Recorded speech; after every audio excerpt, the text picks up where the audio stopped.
Hey, good morning, everybody, and welcome to another Community Connection. Shout out quickly to Liam for that new introduction. Nicely done, young man.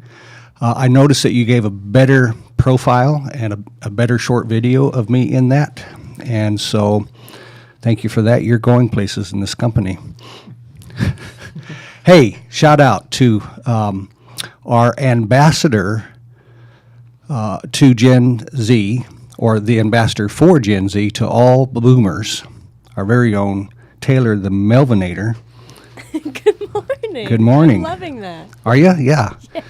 Right? So, Miss Gen Z, who represents all Oh, wow. Gen Zers out there, Now I'm nervous.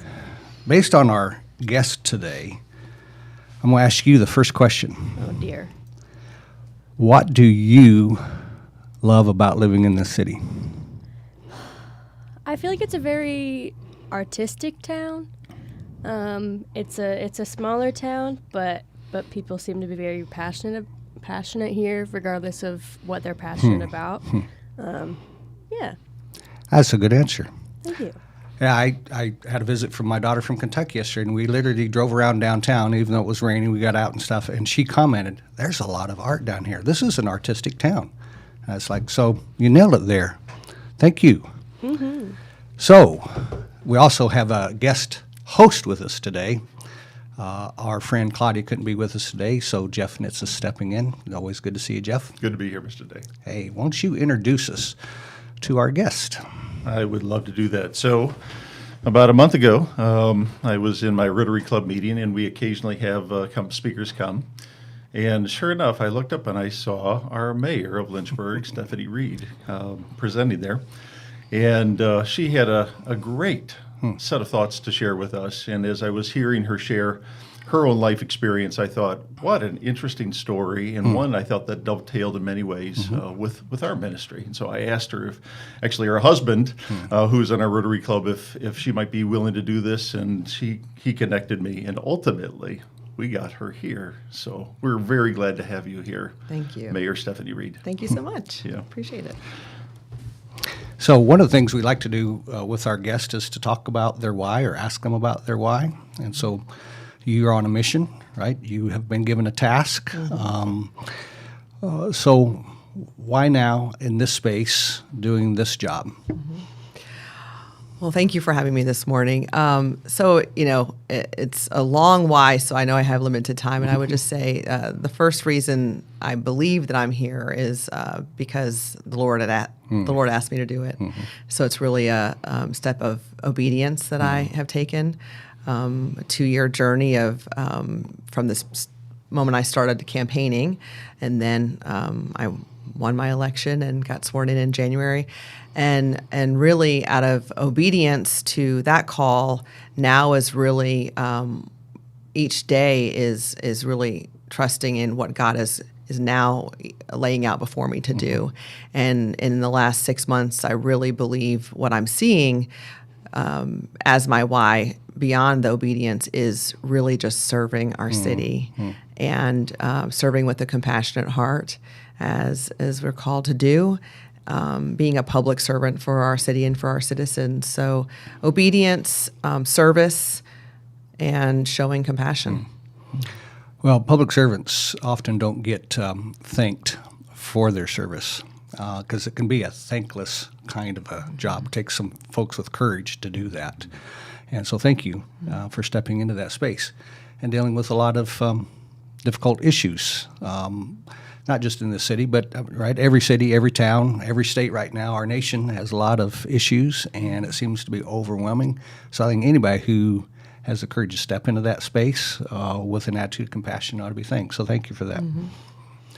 You got another question for?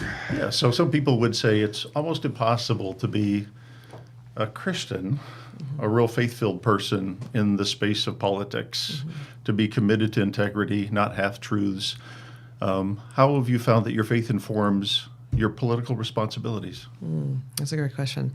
So I think the way I've seen it, the way it's impacted me the most, I think, is I try to look at it more from the perspective of, yes, local government and government in general is considered, politics. But because of the world we live in now and the way politics are viewed, I really try to separate myself. And I think you heard me say this at the Rotary meeting is I really put myself in the lane of public service and a servant to the people, which again, we are called to be servants of Christ. And so if I put myself in that lane as a Christian, like I am serving my city through local government, and then how does the Lord want me to serve the people of Lynchburg in this role? I look at it from that perspective. And then, obviously there's policy and there are, decisions that we make. And I have to look at it from like the business aspect of how to make those decisions the best I can make. You only have two ways a vote can go. You're either for it or against it, obviously. So I have to do my research and vote the way that I feel is the best for the city, long-term, short-term. But then I have to look at, there's 82,000 people in Lynchburg. So as a servant of Christ and with a compassionate heart, I want to make sure that they all know that I care for them as Christ does. Whether or not they know that that's what I'm doing, that's what I'm trying to do. So making sure that they're heard, making sure that they know that they're cared for and respected, and that I'm conveying that to them. Whether they agree with decisions that I make, no one's ever going to agree with everything that you do. I've raised 4 children. I've had to get used to someone not being happy with decisions I make on a regular basis. So that's okay. I can get past that. But do they feel respected and heard? Do they understand at the end of the day that I did my best with the decisions that were put before me? So I feel like I can be the light of Christ by how I treat others, and at least I can show people that I'm doing my best in the role that I've been given by just being respectful in how I am looking at the issues and treating others. So I just think it's just exemplifying who we are in Christ to others in the space that I'm in. Love it. Mm-hmm. So with 82,000 folks in the city limits, a reminder, though, that you really have influence on a larger group because of the surrounding communities, right? We're talking about Lynchburg and the surrounding counties, or Right. what folks used to call Region 2000. So the health of Lynchburg really impacts a lot of the rural areas around it because so many people commute here to work, Right. So a thriving economy is important. Having services, available services are important. So you really have a bigger impact than 82, but only 82,000 can vote yes or down for those policies. In fact, you did a research. Where do we rank as a city? 456th 400 largest city in America, I Okay. think. So we're in the top 500. Yeah. All right. Hey, That's great. It is, and the 11th largest in Virginia. that's right. Right. Yeah. So it is. I think it's a small city with some big character. Right. There's really some vitality and stuff. My daughter and I really kind of got that sense driving around yesterday. And so just excited to be part of this area, not just of the city, but the rural area around it. And so our heart is also about how can we make it a better place. And so our vision is about every child with a thriving family supported by a faithful community. And I just did something recently that's was a little wild. I typed that into ChatGPT, the artificial intelligence app, after I defined what all of those terms meant. And I asked, what would happen if one generation of children were raised in a thriving family, supported by a faithful community, and an engaged church? And it instantly produced all kinds of data on that. Blew me away. And then the next question that was obvious is, what would be the savings to a nation that had a generation that was raised in a thriving family, supported by a faithful community and an engaged church? And it said multiple trillions. Wow. Right? So that's our big vision here at this little organization in this small city. But we've said often to ourselves, if we can't make it happen in Lynchburg, it can't happen anywhere. So we have a really unique opportunity Isn't that exciting, It Mayor? is. It is very Yeah. exciting. Yes. So, tell us, if you would, what did, from your position of leadership in the city, what are the greatest challenges to families and the children right now in our region? Well, I said I'm a mom, so we have 4 boys, and I think one of the things I've struggled with my entire life as a Christian, understanding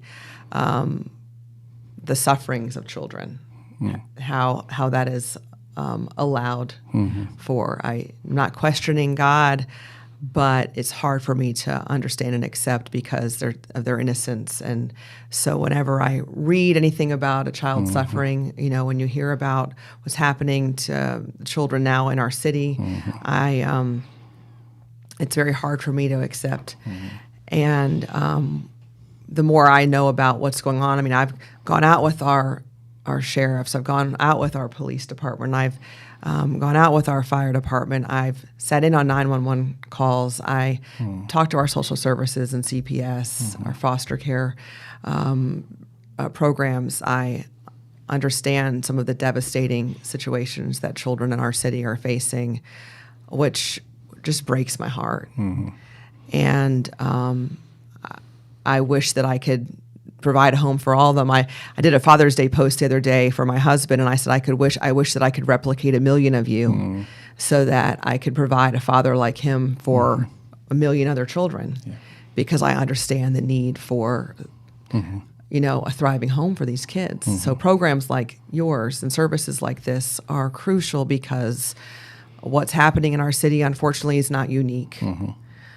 This is happening nationwide and worldwide, that we have children who are in homes where they have unhealthy parents who are, single parent homes, homes where they're being raised by grandparents that are doing the best they can do, homes where they do have 2 parents who are not well, mentally ill or on drugs, who are abusive.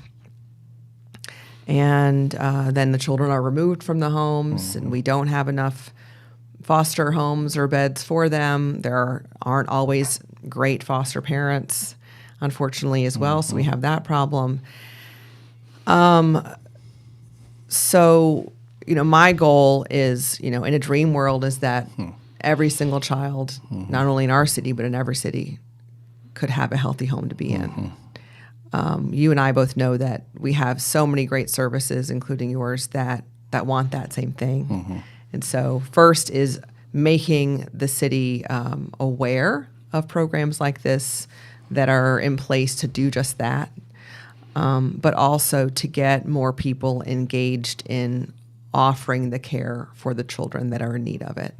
So I know that of the 82,000 people in Lynchburg and then the surrounding counties, there are wonderful, loving people who have space in their homes to provide a safe, thriving home for these kids.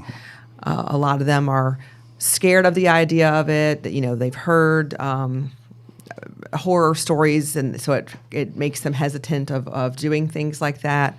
But I just think, we have to be willing to kind of step outside of our comfort zone for the health of these children, because when you hear what happens to children who do not have the opportunity to a healthy home, and you talk to them as adults, the trauma and the wounds that happen because of that, it affects them forever.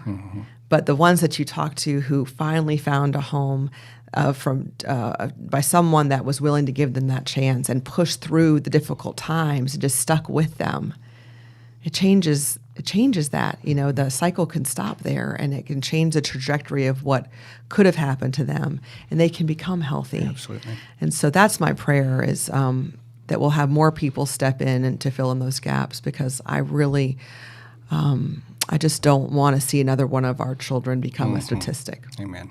Amen. The mayor just highlighted our secret sauce, meaningful relationships. And we think that's Absolutely. what creates resilience in, Yep. in people. Every one of us needed that. In fact, the question hit me before. I wondered what created resilience for you. I mean, you had to bounce from base to base with your husband's career. That wasn't necessarily real easy. You had to figure out how to parent your kids. Something created resilience for you, such that you're willing to take on an incredibly courageous role as mayor of the city. What built resilience for you, Mayor?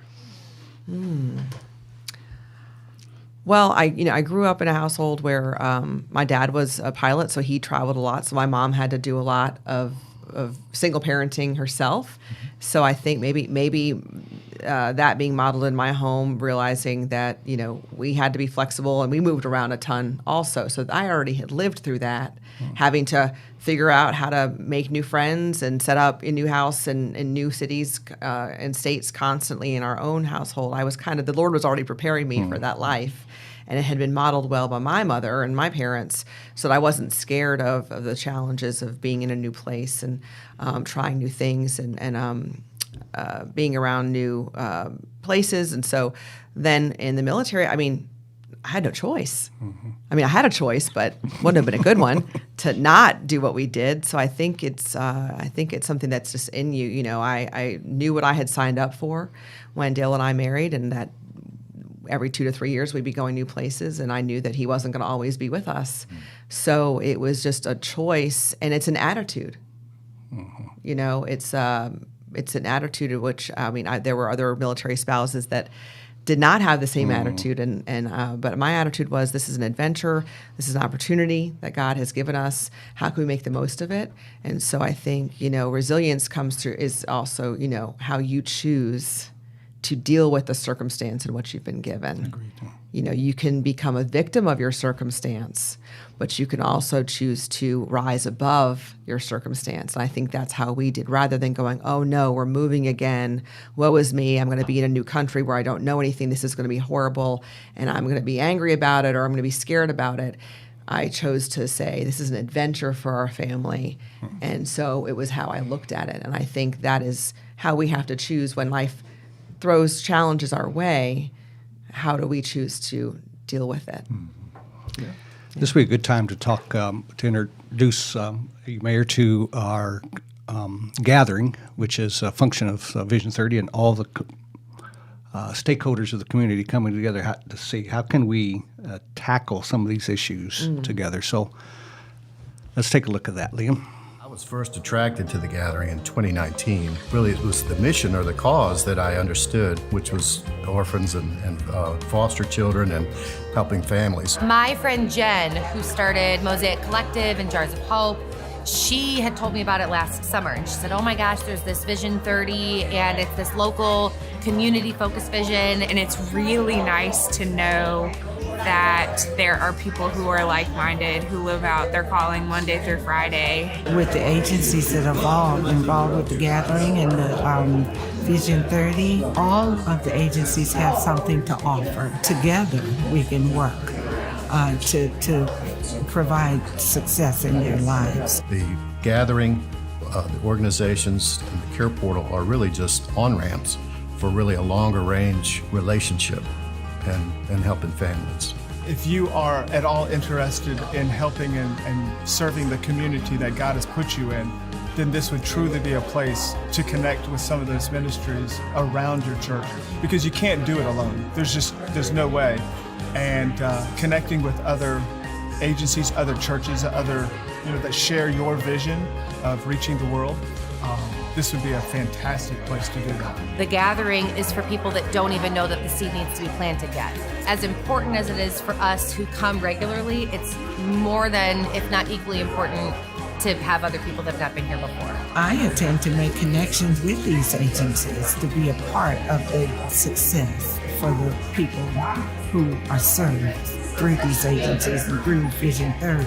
We can network with each other and discuss how we're handling certain problems and what we see on the horizon and areas that maybe need to focus on and things like that. So it's a good opportunity to network and sharpen the axe, so to speak. Coming to Vision 30 has connected us to the Agape Center, the Blue Ridge Pregnancy Center, and several other ministries that literally now we have them in our budget to support them on an annual basis. And it is because of Vision 30 that we've been able to make those connections. I think the video says as much about the gathering as anything could. The river, the metaphor, the people yelling on the sides. It's that urgent. Because we're a small church, we don't have the funds and the resources to do it ourselves. We get to kind of, source them out, and we've made those connections through this. The Gathering and Vision 30 is a group focused on orphans, foster children, families. The other organizations have other things that they do well, and by us working together across these organizations, we're really making an impact and making a stronger community. It's to be reminded that we all battle hard things and we're all in the fight together, and we are stronger when we're working together, especially in a community of Christ. We are now foster parents, our family, because of this, and we have been able to take in kids and things like that, even into our own home. And we did all of that through this as well. So this has just been a kind of a whole life-changing, church-changing kind of experience for us. I've heard stories about the success of placement of the people who come to you or the people who serve out of the gathering. And I love it. I love what I hear. I think it's a great success. For me, this is kind of the actualization of connecting people in need with people we serve. This makes sense. We both have a lot of the same visions, even though maybe they're not the exact same. The heart of what we're both after is the same.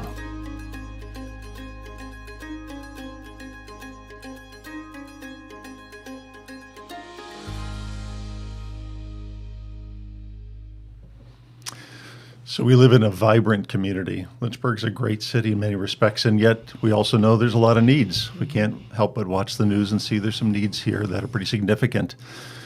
As you become mayor these last 6 months, how do you kind of sort out which priorities are important and which priorities of all the needs in the city have become particularly important to you and your agenda?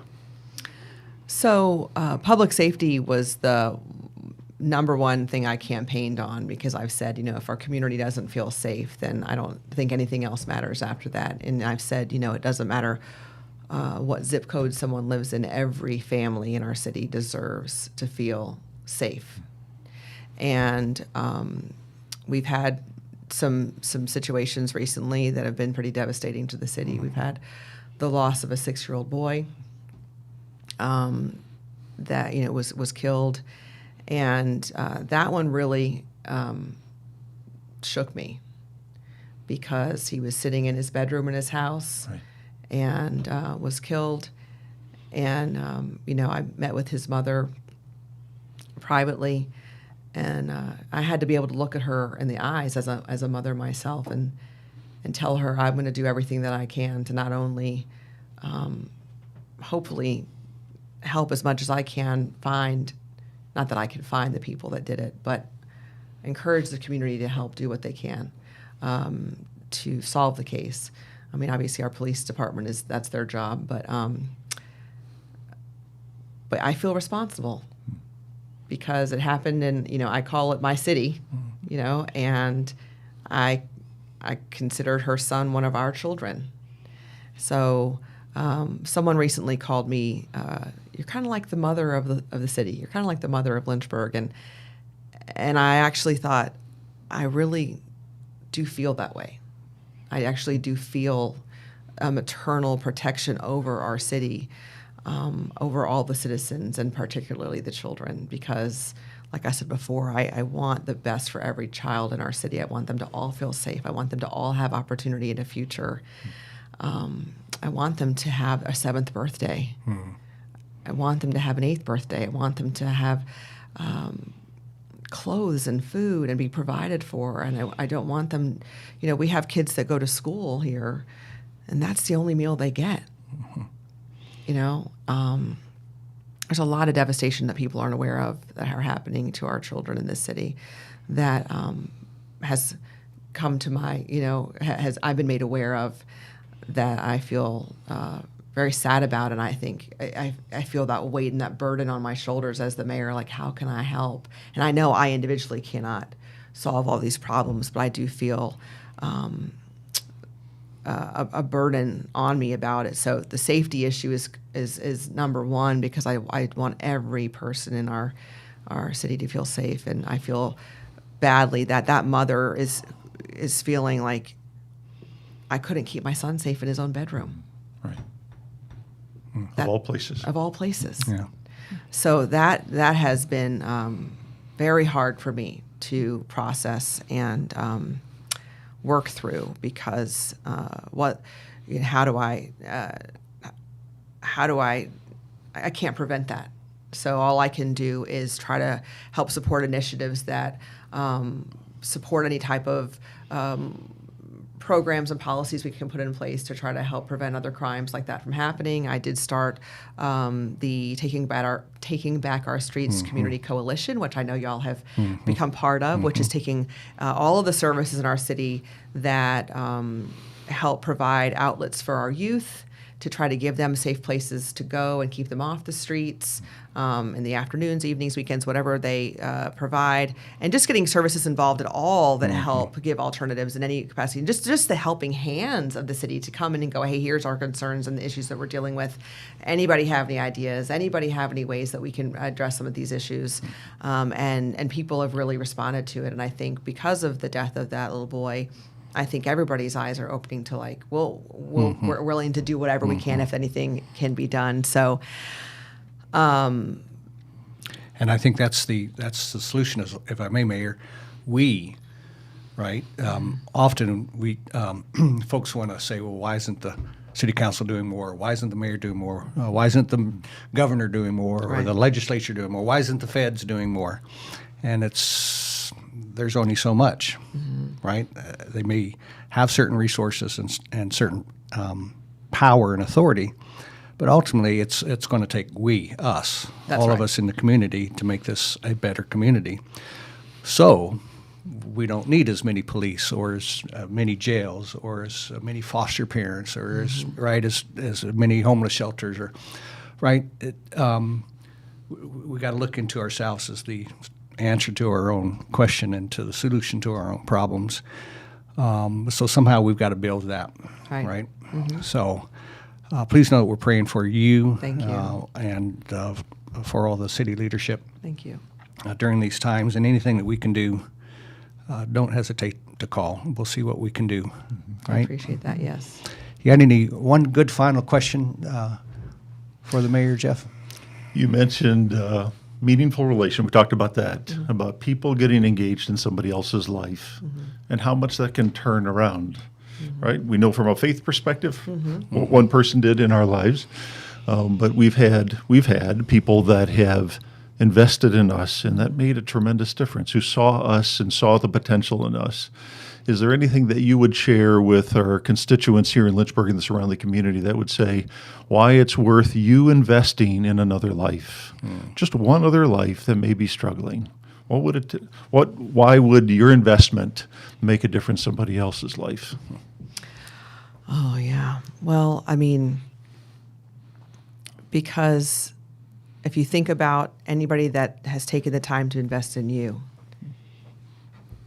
because we all have someone, Yep. whether it was a teacher or a coach or a pastor or a family member, someone along your path has done something to affirm you or encourage you, to help you get through something.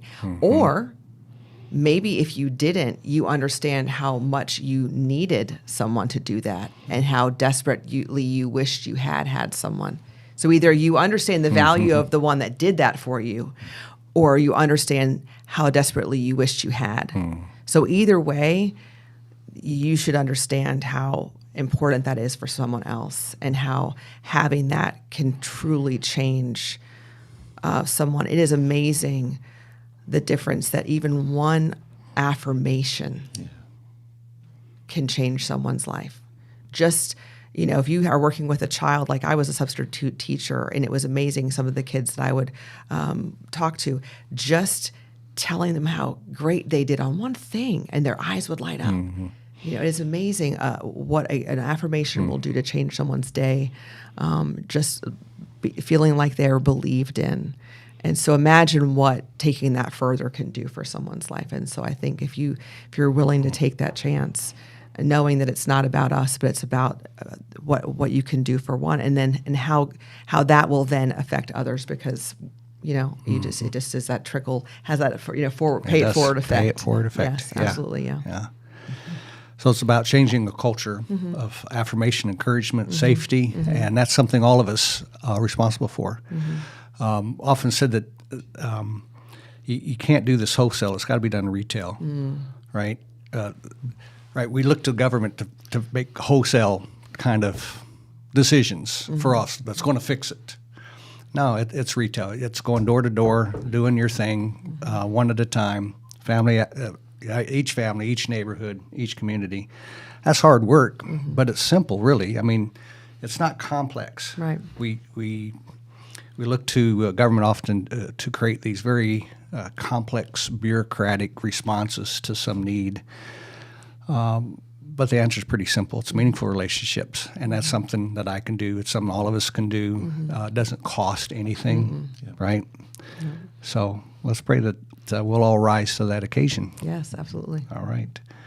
Mayor, thank you so much. Thank you for having me. Appreciate you being here today. Thank you so much. And thank you for joining Community Connection. We'll see you next Thursday. You want to watch this? Nobody gets to choose their family. If a person is fortunate enough to be born into a healthy family, then life can be much like floating down a smooth, gentle river in the summertime. But an unhealthy family is like a dangerous river, filled with rocks, debris, and fast-moving water. This river swiftly leads to the steep waterfall of adulthood, tragically forming a new river of dysfunction. Even if you aren't born into an unhealthy river, there are many streams that cause a person to get there. But there is only one way to get out, and that is through a meaningful relationship. Across our region, there are many agencies, churches, and families who are devoted to helping children escape from unhealthy rivers.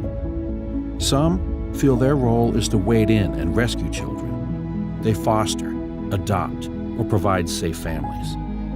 Others stand by the river and support the rescuers by providing what they need. Still, others are upstream and stand in the gap to keep children from ending up in the negative situations. At Patrick Henry Family Services, we see ourselves as having an additional role. We are running up and down the shores of the unhealthy river, screaming, "Can't you see the children in the water? You have to do something." Vision 30 is a 10-year initiative. By 2030, we envision a region where all children are safe in their own family, or with caregivers who are supported by a local faith community. So, where do you stand at the river? Are you upstream, keeping families together and strong by standing in the gap? Are you in the river, directly impacting children? Are you on the shore, providing support for the brave folks who have entered the river? Or are you just passing by without noticing? No matter who you are, come down to the river with us. Let us help you find your place. Not only will lives be changed, but you will never be the same.